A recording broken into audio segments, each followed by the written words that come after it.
करतारू बात से पूरा बिछावा न बटोर देलू लात से। अरे नींद तू खराब काहे करतारू बात से पूरा बिछावा न बटोर देलू लात से।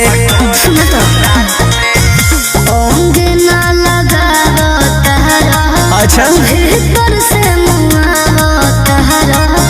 झूठ वाला पर तहरा जो सुबह कलोल से फूक दे जवानिया का राजा कटोल से।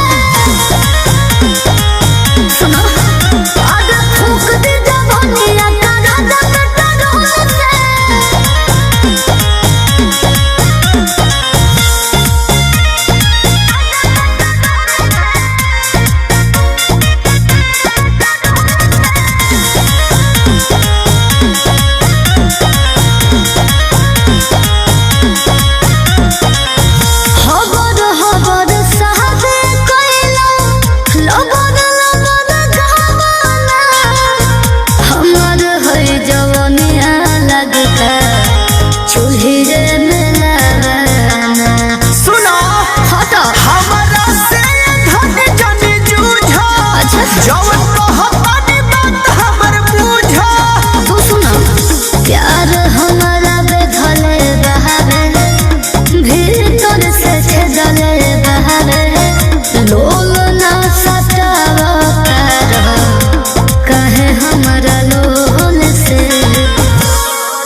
बुझ मोर जानी कर कंट्रोल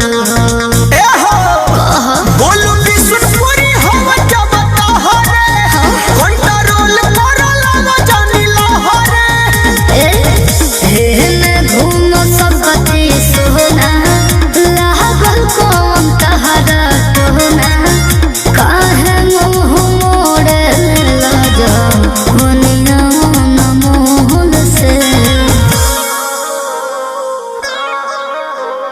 फूक दे जवानी